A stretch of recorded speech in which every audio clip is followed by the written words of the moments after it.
Hello everybody, welcome back to the channel. So today we will be continuing with my Read Aloud series of The City of Fallen Angels by Cassandra Clare from the Mortal Instruments saga.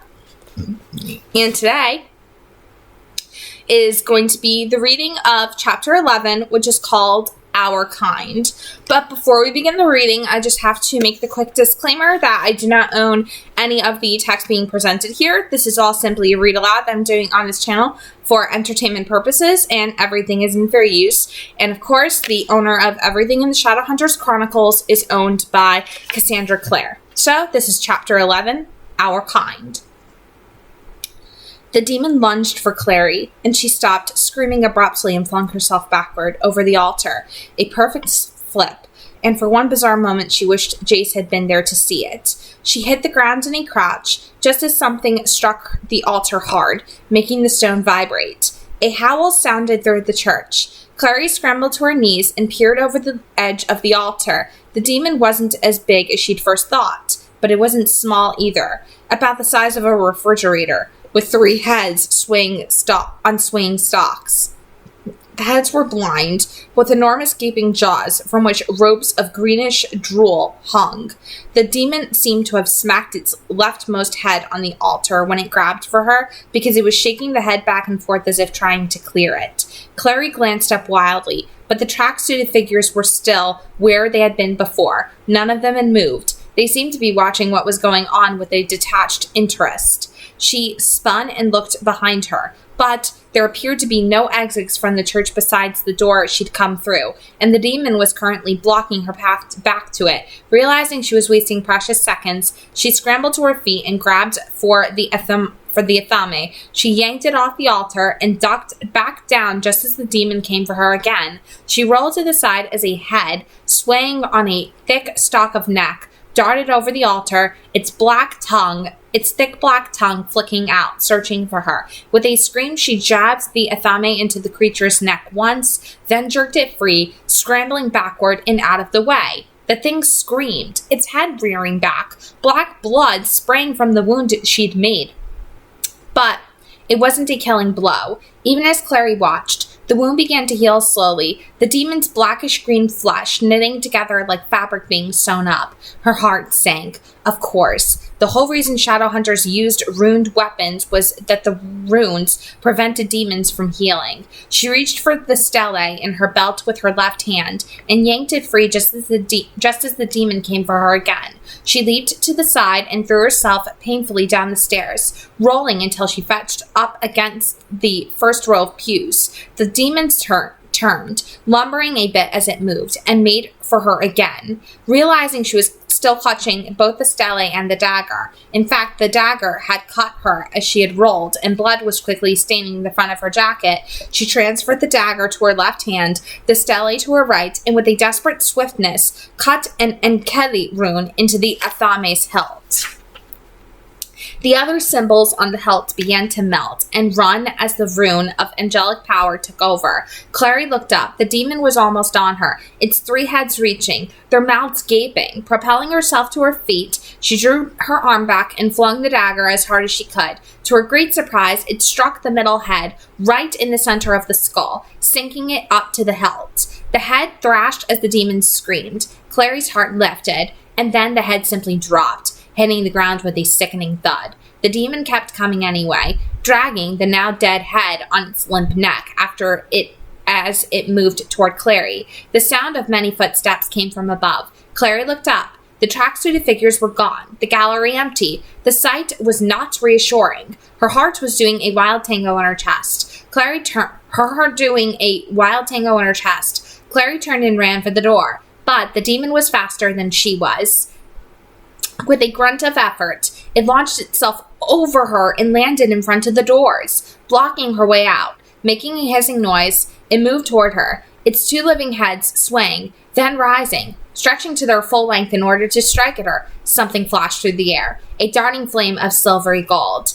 The demon's heads whipped around, the hissing rising to a scream, but it was too late. The silvery thing then encircled them, pulled tight, and with a spray of blackish blood, its remaining 2 heads sheared away. Clary rolled out of the way as flying blood splattered her, searing her skin. Then she ducked her head as the headless body swayed, fell toward her, and was gone. As it was collapsing, the demon vanished, sucked back to its home dimension. Clary raised her head cautiously. The front doors of the church were open, and in the entranceway stood Isabel, in boots and a black dress, her electrum whip in hand. She was winding it back slowly around her wrist, glancing around the church as she did so, her dark eyebrows drawn together in a curious frown.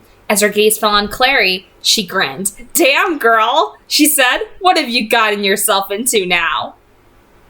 The touch of the vampire's servant's hands on Simon's skin was cold and light, like the touch of icy wings. He shuddered a little as they unwound the blindfold from around his head, their withered skin rough on his, before they stepped back, bowing as they retreated. He looked around, blinking. Moments ago, he had been standing in the sunlight on the corner of 78th Street and 2nd Avenue, enough of a distance from the Institute that he had judged it safe to use the grave dirt to contact Camille without arousing her suspicions. Now he was in a dimly lit room, quite large, with a smooth marble floor and elegant marble pillars holding up a high ceiling. Along the left wall ran a row of glass-fronted cubicles, each with a brass-lettered plaque hanging over it that read, "Teller." Another brass plaque on the wall proclaimed this to be the Douglas National Bank. Thick layers of dust padded the floor and the counters where people had once stood to write out checks and withdrawal slips, and the brass-bound lamps that hung from the ceiling were coated with verdigris. In the center of the room was a high armchair, and in the chair sat Camille. Her silvery blonde hair was undone and rained down over her shoulders like tinsel. Her beautiful face had been wiped clean of makeup, but her lips were still very red. In the dimness of the bank, they were almost the only color Simon could see. "I would not normally agree to meet during sunlight hours, daylighter," she said, "but since it is you, I have made an exception. Thank you." He noticed no chair had been provided for him, so he continued awkwardly standing. If his heart still beat, he thought it would have been pounding. When he had agreed to do this for the conclave, he had forgotten how much Camille scared him. Maybe it was illogical. What could she really do to him? But there it was. "I suppose this means that you have considered my offer," said Camille, "and that you agree to it." "What makes you think I agree?" Simon said, very much hoping that she wouldn't put down the fatuousness of the question to the fact that he was stalling for time. She looked mildly impatient. "You would hardly deliver in person the news that you had decided to refuse me. You would be afraid of my temper." "Should I be afraid of your temper?" Camille sat back in the wing-back chair, smiling. The chair was modern-looking and luxurious, unlike anything else in the abandoned bank. It must have been hauled here from somewhere else, probably by Camille's servants, who were currently standing off to each side like silent statues. "Many are," she said, "but you have no reason to be. I am very pleased with you. Though you waited until the last moment to contact me, I sense you have made the right decision." Simon's phone chose that moment to begin buzzing insistently. He jumped, feeling a trickle of cold sweat going down his back, then fished it hastily out of the pocket of his jacket. "Sorry," he said, flipping it open. "Phone." Camille looked horrified. "Do not answer that!" Simon began lifting the phone to his ear. As he did, he managed to hit the camera button several times with his finger. "It'll just take a second." "Simon!" He hit the send button and then quickly flipped the phone closed. "Sorry, I didn't think." Camille's chest was rising and falling with rage, despite the fact that she didn't actually breathe. "I demand more respect than that from my servants," she hissed. "You will never do that again." Or what?" Simon said. "You can't hurt me any more than anyone else can. And you told me I wouldn't be a servant. You told me I'd be your partner." He paused, letting just the right note of arrogance into his voice. "Maybe I ought to reconsider my acceptance of your offer." Camille's eyes darkened. "Oh, for God's sake, don't be a little fool. How can you say that word?" Simon demanded. Camille raised delicate eyebrows. "Which word? Are you annoyed that I called you a fool?" "No. Well, yes, but that's not what I meant. You said, He broke off, his voice cracking. He still couldn't say it. "God." Because I do not believe in him, silly boy, said Camille. And you still do. She tilted her head to the side, regarding him the way a bird might regard a worm on the sidewalk that it was considering eating. I think perhaps it is time for a blood oath. A blood oath? Simon wondered if he'd heard right. I forget that your knowledge of the customs of our kind is so limited. Camille shook her silvery head. I will have you sign an oath in blood that you are loyal to me. It will prevent you from disobeying me in the future. Consider it a sort of prenuptial agreement. She smiled, and he saw the glint of her fangs. Come! She snapped her fingers imperiously, and her minions scurried toward her, their gray heads bent. The first to reach her handed her something that looked like an old-fashioned glass pen, the kind with a whorled tip, meant to catch and hold ink. You will have to cut yourself and draw your own blood, said Camille. Normally I would do it myself, but the mark prevents me. Therefore, we must improvise. Simon hesitated. This was bad, very bad. He knew enough about the supernatural world to know that oaths meant to know what oaths meant to downworlders. They were not just empty promises that could be broken. They truly bound the promiser, like virtual manacles. If he signed the oath, he would be loyal to Camille, possibly forever. Come along, Camille said, with a touch of impatience creeping into her voice. There is no need to dawdle. Swallowing, Simon took a reluctant step forward, and then another. A servant stepped in front of him, blocking his way. He was holding out a knife to Simon, a wicked-looking thing with a needle blade. Simon took it and raised it above his wrist. Then he lowered it. You know, he said, I really don't like pain very much. Or knives. Do it! Camille growled. There has to be some other way. Camille rose from her chair, and Simon saw that her fangs were fully extended. She was truly enraged. If you do not stop wasting my time! There was a soft implosion, a sound like something enormous tearing down the middle. A great shimmering panel appeared against the opposite wall. Camille turned toward it, her lips parting in shock as she saw what it was. Simon knew she recognized it, just as he did. There was only one thing it could be, a portal, and through it were pouring at least a dozen shadow hunters. Okay, Isabel said, putting away the first aid kit with a brisk gesture. They were in one of the Institute's many spare rooms, meant to house visiting Clave members. Each was plainly furnished with a bed, a dresser, and wardrobe, and a small bathroom. And of course, each one had a first aid kit, with bandages, poultices, and even spare stellies included. You're pretty well rotsied up, but it's going to take a while for some of those bruises to fade. And these? She ran her hand over the burn marks on Clary's forearm, where the demon blood had splashed her. Probably won't go away till tomorrow. If you rest, they'll heal faster, though. That's fine, thinks Isabel. Clary looked down at her hands. They were bandaged around the right. There were bandages around the right one, and her shirt was still torn and blood-stained, though Izzy's wounds had healed the cuts beneath. She supposed she could have done the erotsies herself, but it was nice to have someone take care of her. And Izzy, while not the warmest person Clary knew, could be capable and kind when she felt like it. And thanks for showing up, saving my life from whatever that was. A Hydra demon. I told you, they have a lot of heads, but they're pretty dumb.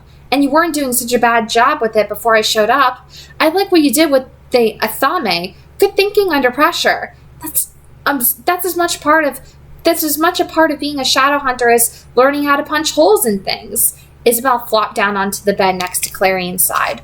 I should probably go look up when I can find out about the Church of Talta before the Conclave gets back. Maybe it'll help us figure out what's going on. The hospital stuff, the babies. She shuddered. I don't like it. Clary had told Isabel as much as she could about why she'd been at the church, even about the demon baby at the hospital, though she pretended she was the one who'd been suspicious, and it kept her mother out of the story. Isabel had looked sick when Clary had described the way the baby had looked exactly like a normal baby, except for its open black eyes and the little claws it had instead of hands. I think they were trying to make another baby like my brother. I think they experimented on some poor mundane woman, Clary said. But she couldn't take it when the baby was born, and she lost her mind. It's just, who would do something like that? One of Valentine's followers? The ones who never got caught? Maybe trying to carry on what he was doing? Maybe. Or just some demon-worshipping cult. There are plenty of them, although I can't imagine why anyone would want to create more creatures like Sebastian. Her voice gave a little jump of hatred when she said his name. His name's really Jonathan. Jonathan is Jace's name, said Isabel tightly. I won't call that monster by the name my brother has. He's always going to be Sebastian to me. Clary had to admit Isabel had a point. She had a hard time thinking of him as Jonathan, too. She supposed it wasn't fair to the true Sebastian, but none of them had really known him. It was easier to slap a stranger's name onto Valentine's vicious son than call him something that made him feel closer to her family, closer to her life. Isabel spoke lightly, but Clary could tell that her mind was working, ticking over various possibilities. Anyway, I'm glad you texted me when you did. I could tell from your message that something weird was going on. And frankly, I was bored. Everyone's off doing some secret thing with the conclave, and I didn't want to go because Simon was going to be there, and I hate him now. Simon is with the conclave? Clary was astonished. She had noticed that the Institute had seemed even more empty than usual when they'd arrived. Jace, of course, wasn't there, but she hadn't expected him to be, though she hadn't known why. I talked to him this morning, and he didn't say anything about doing something for them, Clary added. Isabel shrugged. It has something to do with vampire politics. That's all I know. Do you think he's all right? Isabel sounded exasperated. He doesn't need you to protect him anymore, Clary. He has the mark of Cain. He could get blown up, shot at, drowned, and stabbed, and he'd be just fine. She looked at Clary hard. I noticed you didn't ask me why I hate Simon, she said. I assume you knew about the two-timing thing? I knew, Clary admitted. I'm sorry. Isabel waved her confession away. You're his best friend. It would have been weird if you didn't know. I should have told you, Clary said. It's just, I never got the sense that you were serious about Simon, you know? Isabel scowled. I wasn't. It's just, I thought he would take it seriously at least, since I was so out of his league and everything. I guess I expected better from him than I do from other guys. Maybe, Clary said quietly. Simon shouldn't be dating someone who thinks they're out of his league. Isabel looked at her, and Clary felt herself flush. Sorry, your relationship is really none of my business. Isabel was twisting her dark hair up into a knot, something she did when she felt tense. No, it wasn't. No, it isn't. I mean, I could ask you why you texted me to come to the church and meet you, and not Jace, but I haven't. I'm not stupid. I know something's wrong between you two. Passionate alley make-out sessions notwithstanding. She looked keenly at Clary. Have you two slept together yet? Clary felt the blood rush into her face. What? I mean, no, we haven't. But I don't see what that has to do with anything. It doesn't, said Isabel, patting her knotted hair into place. That was just prurient curiosity. What's holding you back? Isabel! Clary pulled up her legs, wrapped her arms around her knees and sighed. Nothing. We were just taking our time. I've never... You know, Jace has, said Isabel. I mean, I assume he has. I don't know for sure. But if you ever need anything... She let the sentence hang in the air. Need anything? Protection. You know, so you can be careful, Isabel said. She sounded as practical as if she were talking about extra buttons. You'd think the angel would have been foresighted enough to give us a birth control rune, but no dice.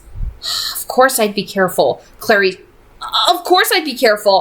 spluttered, feeling her cheeks turn red. Enough! This is awkward. This is girl talk, said Isabel. You just think it's awkward because you've spent your whole life with Simon as your only friend, and you can't talk to him about Jace. That would be awkward. And Jace really hasn't said anything to you about what's bothering him?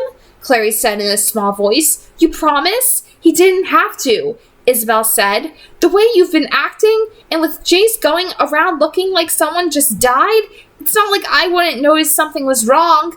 You should have come to talk to me sooner. Is he at least all right? Clary asked very quietly. Isabel stood up from the bed and looked down at her. No, she said. He is very much not all right. Are you? Clary shook her head.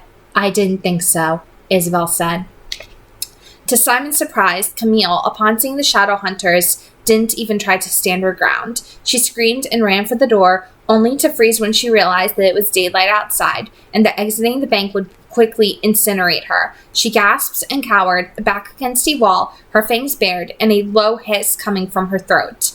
Simon stepped back as the Shadowhunters of the Conclave swarmed around him, all in black like a murder of crows. He saw Jace, his face pale and set like white marble, slide a broadsword blade through one of the human servants as he passed, as casually as a pedestrian might swat a fly. Maris stalked ahead, her flying black hair reminding Simon of Isabel. She dispatched the second cowering minion with a whiplash movement of her seraph blade and advanced on Camille, her shining blade outstretched. Jace was beside her, and another Shadowhunter, a tall man with black runes twining his forearms like vines,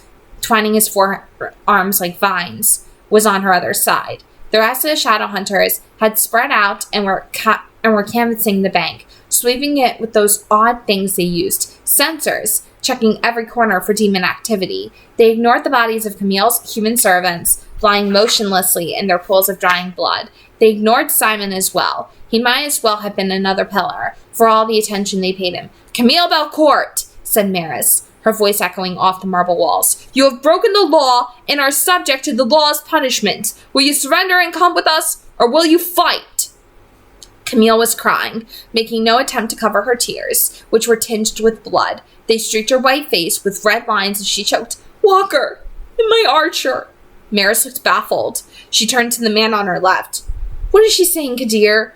"Her human servants," he replied. "I believe she is mourning their deaths." Maris flipped her hand dismissively. "It is against the law to make servants of human beings. I made them before downworlders were subject to your accursed laws, you bitch. They have been with me 200 years. They were like children to me." Maris's hand tightened on the hilt of her blade. "What would you know of children?" she whispered. "What does your kind know of anything but destroying?" Camille's tear-streaked face flashed for a moment with triumph. "I knew it," she said. "Whatever else you might say, whatever lies you tell, you hate our kind. Don't you?" Maris's face tightened. "Take her," she said. "Bring her to the sanctuary." Jace moved swiftly to one side of Camille and took hold of her. Kadir seized her other arm. Together, they pinioned her between them. "Camille Belcourt, you stand accused of the murder of humans," Maris intoned, "and of the murder of Shadowhunters. You will be taken to the sanctuary, where you will be questioned. The sentence for the murder of Shadowhunters is death, but it is possible that if you cooperate with us, your life will be spared. Do you understand?" asked Maris.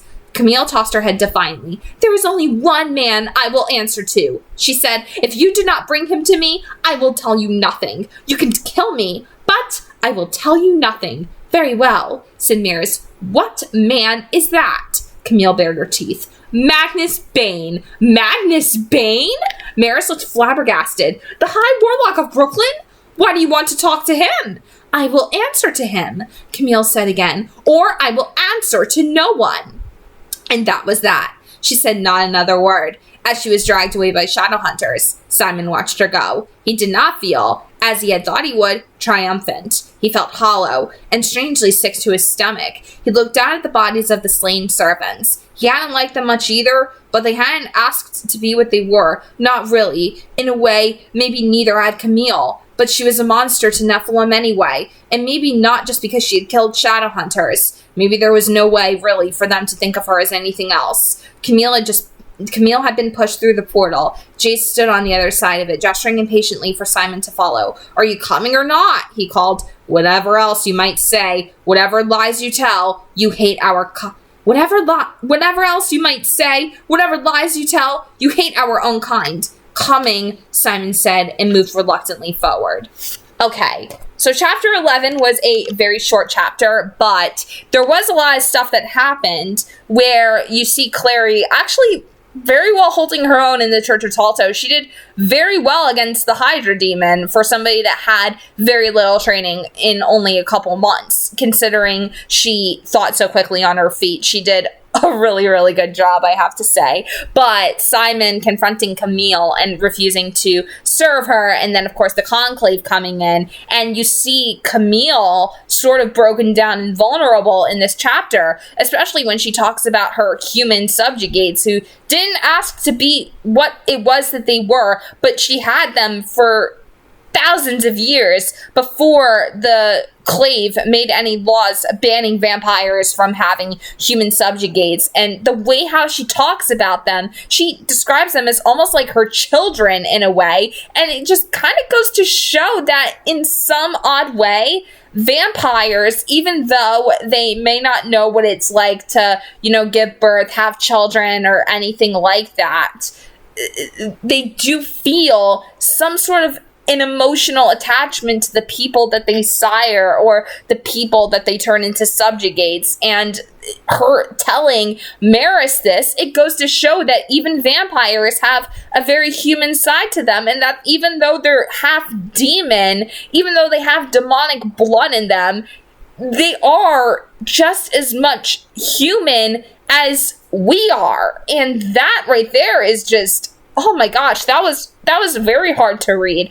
But I do like this chapter in particular because it did have a moment of levity that I actually really appreciated between Isabel and Clary. And I think that this chapter really does develop Izzy and Clary's friendship very well. And this sort of almost in a way mirrors the chapter where Izzy helps Clary get ready for Magnus Bane's party in the very first Shadowhunters book, where she does Clary's hair and makeup for her. In this case, you see her giving Clary a Rotsies, you see her patching up her wounds and everything, and Clary even acknowledges that while Izzy isn't necessarily the warmest, fuzziest person that she could be with at that moment, she's in a way grateful for the fact that it's Isabel. You know what I mean? Because Izzy isn't overly smothering her, so to speak, the way that Jocelyn would at that point. Like, Jocelyn, I can imagine, oh my god, she would be in, like, hysterics over the fact that her daughter just got injured by a Hydra demon. But Izzy is the complete opposite. She really sort of has these moments where she can be very soft and caring, but she does it in a way that doesn't make you feel as though you're suffocating. And I think that right there is really the beginning of Izzy and Clary's sort of sisterly type of relationship that they share. And of course, Izzy asking Clary a bunch of inappropriate, very uncomfortable questions about her and Jace, like being like, did you guys sleep together yet? Have you guys had sex yet? If you need anything from me, I could give you guys, protection and stuff like that. Like, she's literally trying to give Clary the sex talk right now. I love it though. Like, I love that Izzy is like kind of giving Clary the talk, you know what I mean? Like the sex talk, and offering basically to give her protection in case if that's something that Clary chooses to do. She goes, I wouldn't stop you from doing it, but be cautious of it, use protection. You would think that the angel would have thought to give us, birth control rune, but that was an oversight. And Clary's like, stop, this is so embarrassing, it's so uncomfortable. And Izzy even tells her, it's not awkward, we're having girl talk, you know what I mean? It's just awkward for you because the only friend you've ever had your entire life is Simon, and you can't talk to him about the sort of stuff. You can't discuss with him things like sex with your boyfriend, or you can't discuss Jace with him because he's a guy. Sometimes you just need a girl to help put things in perspective and to understand you. And that's exactly what Izzy is for Clary, where she's not Clary's mom and she's not Simon. She's sort of somewhere in between. And she's a pretty good neutral party to discuss that sort of stuff with. And that is why I think I love Isabel so much as a character, and why she might be one of my absolute favorite female characters, because I love seeing this side of her. Because in the first book, you really do begin to see layers of that there. But the one thing that seemed to have broken her was Max's death.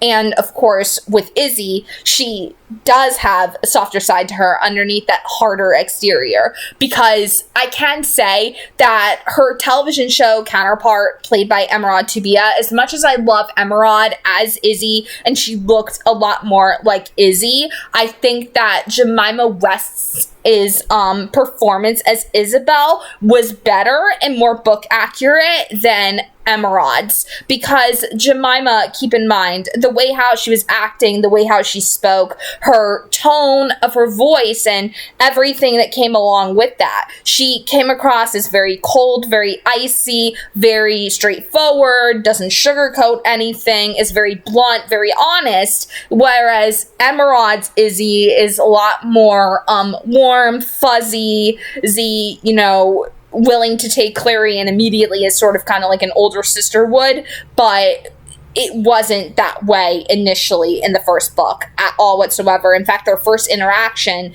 with each other is one that's actually quite hostile when Clary first met Chase, Izzy, and Alec in the Pandemonium Club. And Izzy even tells her during like one of their very first interactions, their second interaction that they ever had, Izzy is there with her in the infirmary and tells her, you should go shower. You stink, or something like that. It was was one of the first things that Izzy said to Clary. And Clary goes, yeah, thanks. I know. But, of course, with Isabel, this just kind of goes to show that it kind of evolves past what you would think it is, because we're so used to seeing two very strong females, particularly Izzy and Clary. We're so used to seeing that kind of cattiness happen in fiction, where they're sort of pitted against each other. But in this case, while it may have started off that way somewhat in the beginning a little bit, it had evolved into something a lot softer, and you see that Clary is beginning to see Izzy as kind of like extended family in the same way that she begins to see Alec as family. Her and Alec, it took them a long time to get to the point where they're able to look at each other without strangling each other. And you actually get a very, very sweet moment between Alec and Clary, another very sweet interaction between the two of them at the end of this book in particular. And that's why this book is one of my all-time favorites, because it gives Alec and Clary a chance to have a very, very sweet moment and a very sweet interaction that we don't really get to see them have all that often throughout the book series. We get to see it a lot more in the short stories later, and we know that in the short stories later on that they started to, hang out together, and they sneak away to go get tacos together after Simon's lousy band practices, and she sends him pictures of his sons and Magnus while Alec is away on missions and everything.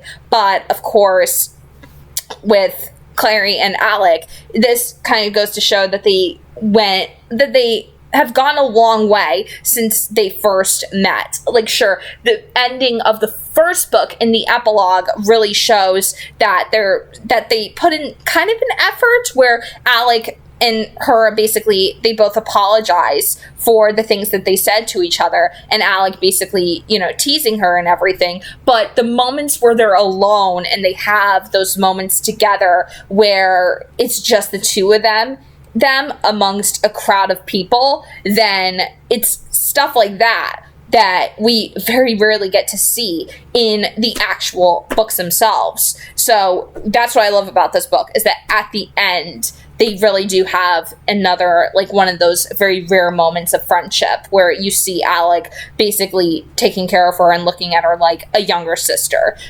looking at her the same way that he looks at Izzy. And that right there just speaks volumes for how Clary is sort of intermingling with the Lightwoods, and how her relationship with all of them has really evolved into something to the point where she considers them to be her true siblings, her true family, because Jonathan would never, ever, ever be the brother that Clary ever deserved. Sebastian, whatever you want to call him. But Sebastian would never, ever, ever be that brother figure that Clary needed. He could never be that for her. But, of course, Izzy, Alec, and Simon are three of the closest things to siblings that she'll ever have.